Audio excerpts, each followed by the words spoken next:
Welcome, listeners, to An Industry's Insight, the podcast where we're all about the entertainment world, such as music, publishing, marketing, film, advertising, managing, business, and more. I'm your host, Thomas Grabuznik, And I'm Dino Ciccarelli. and we are broadcasting from the WFTU studios in Dix Hills, New York. So for today's show, we have a wonderful guest, Five Towns alumni. We have Taylor Hogan on the show today. But before we go with the interview, we had a little surprise for you.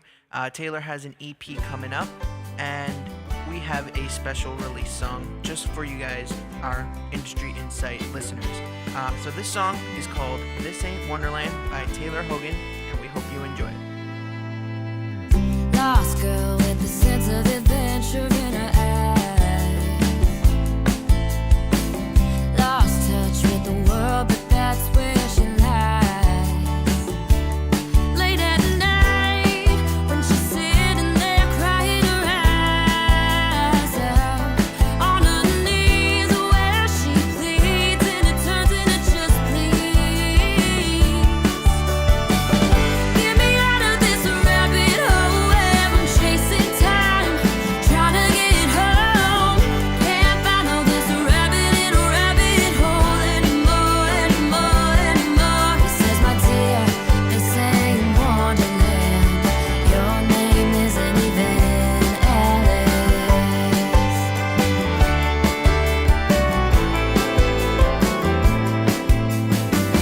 Small door too small for her to fit through.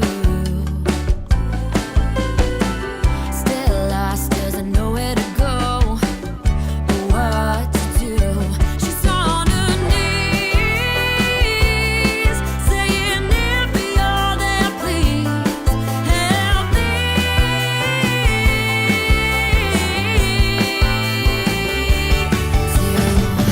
get out of this rabbit hole where I'm chasing time, trying to get home. Can't follow this rabbit in a rabbit hole anymore, anymore, anymore. He says, my dear, this ain't Wonderland. Your name isn't even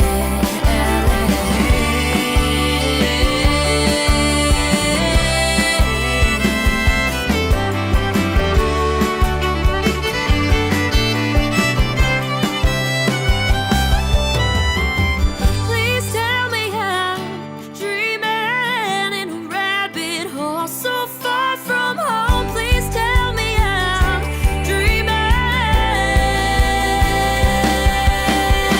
Get me out of this rabbit hole where I'm chasing time, trying to get home. Can't follow this rabbit in a rabbit hole anymore, anymore, anymore. He says, my dear, this ain't Wonderland. Your name isn't even Alice.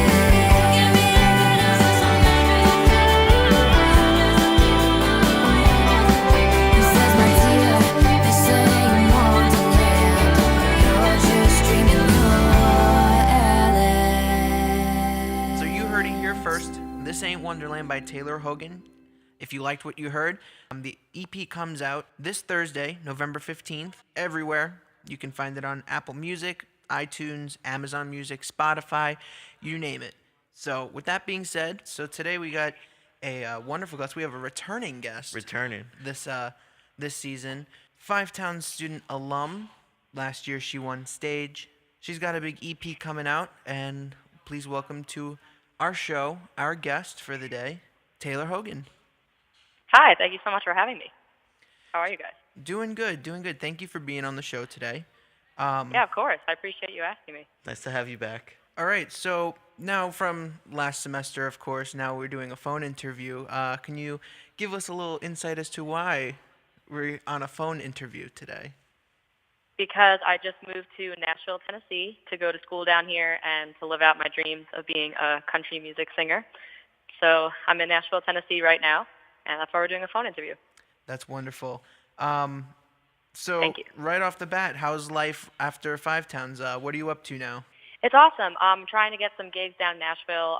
Been going to a lot of shows just to get the feel for, the music down here and the music scene. So I've been seeing some really cool people, meeting some celebrities, and It's awesome. I'm really happy living in Nashville, but I do really miss Five Towns. I miss my best friend Juliana, of course. I miss the people, and I miss the teachers and the school in general. Awesome. Now, you said that you transferred schools. Where are you going now, and what are you majoring in? Now I go to Lipscomb University in Nashville, Tennessee, and I am a songwriting major. Very cool, very cool. Now, what were you doing when you were at Five Towns? I was a vocal performance major. Okay, so how would you compare the two? So I'd say it's pretty much the same. It's you still take theory, sight singing, ear training, but now it's just an added songwriting. Like you're a focus in songwriting, so it's some added classes with songwriting. Gotcha. So let's talk about your upcoming EP. So now the EP is called Wonderland, and it's coming out this Thursday, November 15th, right? Yes, there's been a lot of. I'm trying to work it out with CD Baby to make sure it's definitely that day because I've been having some issues with it. So I'm like really hoping it's going to be that day. But yes, it should be November 15th. So I'm really excited. And yes, it's called Wonderland. Now, how long have you been working on the EP? So I've had most of these songs since I was between the ages of 16 to now. Some of these I wrote 16, 17, and some of them I wrote just as soon as last year. And I went to Boston and we recorded everything in 6 days, which was a lot of fun. It was a lot of hours in the studio, but I had a lot of fun recording it. What made you choose the title Wonderland?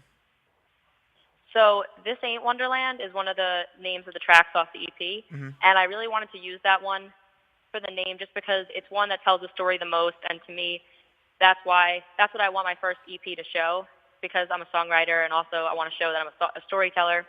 And This Ain't Wonderland was too long, so I figured Wonderland would be a good name, and it would be a cool name. Very nice. It is a nice one. Who mixed the EP? His name is Sean McLaughlin, and he's at 37 Feet Productions in Boston. He's amazing. He did such a great job, and he was actually voted Engineer of the Year at New England Music Awards. Did you have any say in the production side of the EP? Yeah, definitely. We worked everything out together. It was me, the producer, the engineer, and the musicians on the track. They did such an awesome job of bringing all the visions that I already had to life by adding some new stuff that they liked. So it was really cool. It was like a teamwork effort. For the EP, did you have any help co-writing the songs for the release, or did you write all of the tracks? So I wrote all the songs myself, but for the production side, there was definitely some changes, like some chord changes or some added instrumentals. So some of the songs on the EP are the same, and I wrote them, so just the way I wrote them, and some of them are changed a little bit. So those ones are called a co-write. Okay. Which song was the easiest and hardest to write? The easiest for me was definitely This Ain't Wonderland, because it was one of those songs that wrote itself. I was just sitting there playing chords, and the lyrics kind of came to me, and I was really inspired that day. But the hardest song for me to write was You Don't Love Me Anymore, because usually I don't get too personal in songs. I don't like to be completely vulnerable. But with that song, I said everything I needed to, and writing it actually made me feel better. So For the EP, are the tracks all standalone tracks, or do they coincide with each other? So you can say they're all similar in the ways that they tell stories about different stages of my life from 16 to 20, and each song represents a different part of my life, and they're similar in the fact that most of them are about how someone made me feel when I wrote the song.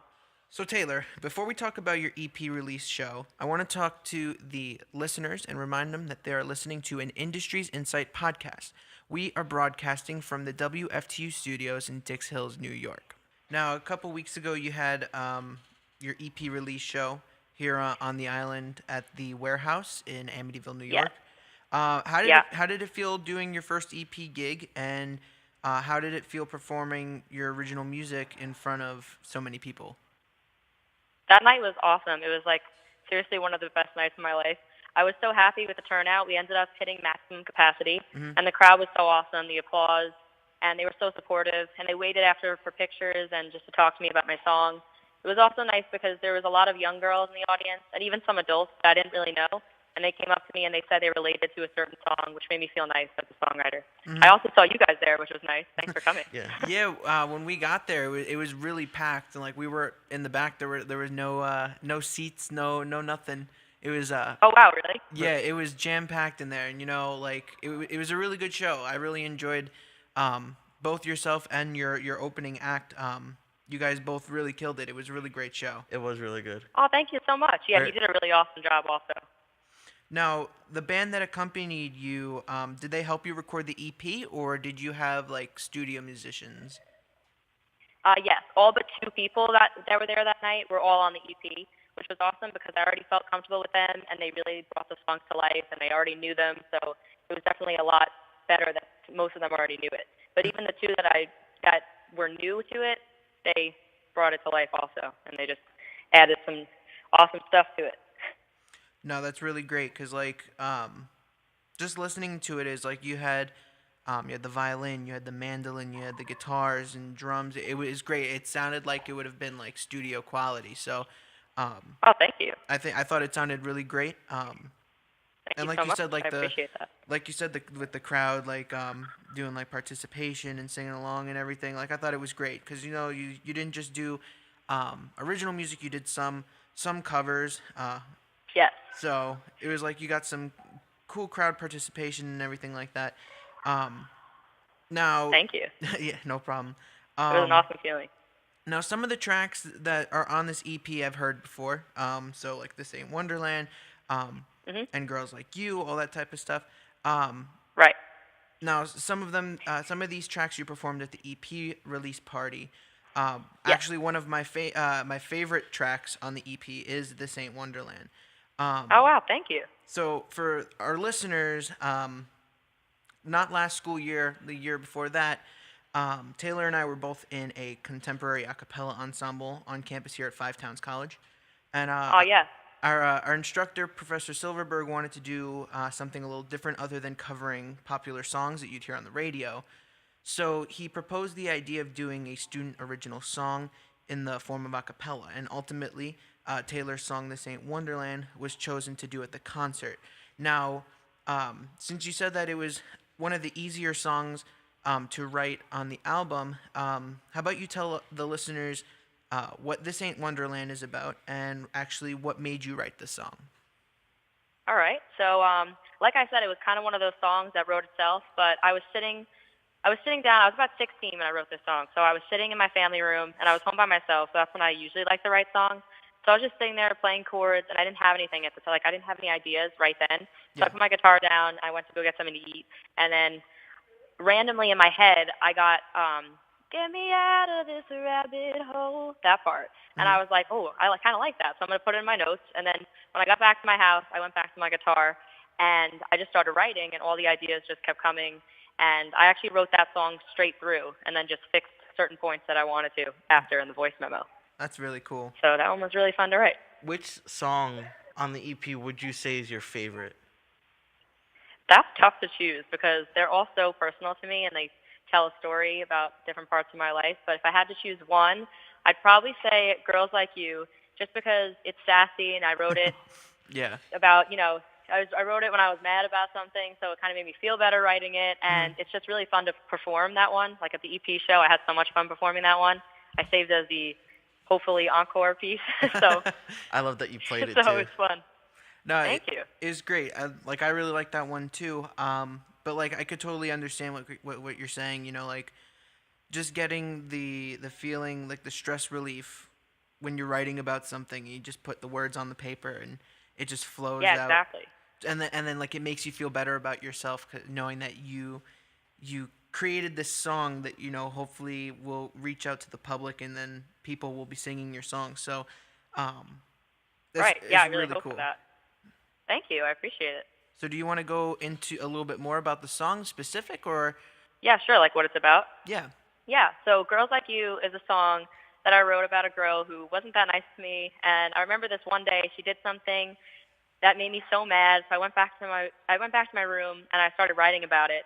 And she's just one of those people that thinks she's the best thing in the world and she isn't humble. And I just don't like those kind of people. So I wrote this song about it and I hope other people can relate to it. Mm-hmm. No, I definitely agree. Thank you. Like I said before, I love that song. Oh, thanks so much. I appreciate I that. can't wait for your EP to come out because I'm playing that on loop. Oh, thank you so much. That means so much to me. I'm so excited for it to come out because I've had these songs for so long, just like hearing them, and I'm like, I want other people to hear them. I want to see what they think about it. So Yeah. I'm excited. Now, the EP is scheduled to come out Thursday, November 15th. Is Yeah. there any information regarding tracks that you'd like to let the listeners know, like the track titles, to give a little insight, to give like the listeners a little taste of what to expect? Okay. So first will be This Ain't Wonderland. Second will be Girls Like You. Mhm. Third will be a song called Boy to Borrow. Fourth will be You Must Have Been. Fifth will be a song called Pity Party. And the last song, sixth, would be You Don't Love Me Anymore. Very nice. What is Boy to Borrow about? So Boy to Borrow is not about a specific person, it's just a story, but it's kind of about a girl who takes advantage of a guy that she's dating, and she thinks that, she has him wrapped around her finger and, like, she'll always have this guy no matter what she does. But then in the end, she realizes, well, he leaves her, and then she realizes, wow, like, she just used another boy to borrow, She was Yeah. just using him to get whatever she wants, but then she realized that she can't do that anymore. Mhm. Now, That's what that one's about. very nice. Thank you. And how about a pity party? Because when you said that, I was like, that's interesting. I've only heard that in Oh, like, thanks. conversations or whatever. I feel like, oh, it's such a pity party or whatever. So I'm very curious on what that's about. That one's about? Yeah. Yeah, so that one is about one of my friends who was dating this guy who I knew wasn't right for her, and she always would come to me for advice, and she's like, what do you think I should do? And I was like, if you want my honest opinion, like, you shouldn't be with him anymore. But she was one of those friends that would, like, ditch all her friends for guys. So she ditched me countless times for this guy. And then, she threw herself a pity party because she would come back to me, and then she'd be like, oh, my God, he broke up with me. Like, you were right. And she would only come back to me when he broke up with her. So Like she I wouldn't wrote listen. Pity Party. She wouldn't Yeah, listen she to wouldn't your listen to advice. what I was saying. So I was so frustrated that I wrote that song. Finally, is there anything else that you'd like to tell the listeners? Maybe any upcoming shows that you'd like to let them know about? Right now, I don't know of any upcoming shows that I have, but if you want to to link my social media, then you can find, shows that I have coming up or like updates on the EP, the album cover. I'll be posting that before it comes out. So if you want to follow me on social media, you can find me at Taylor Hogan Music on Instagram, Okay. at Taylor Hogan 1 on Twitter, and on Facebook and YouTube is just Taylor Hogan. So that's the end of the 4th episode of Season 2 of an Industries Insight podcast. Make sure to go follow us on Facebook and Instagram to get the updates. Also, don't forget to subscribe, like our YouTube page, to listen to the podcast if you missed it. So until next time, I'm your host, Thomas Grabuznik, And I'm Dino Ciccarelli. and we'll talk to you guys later. Signing off.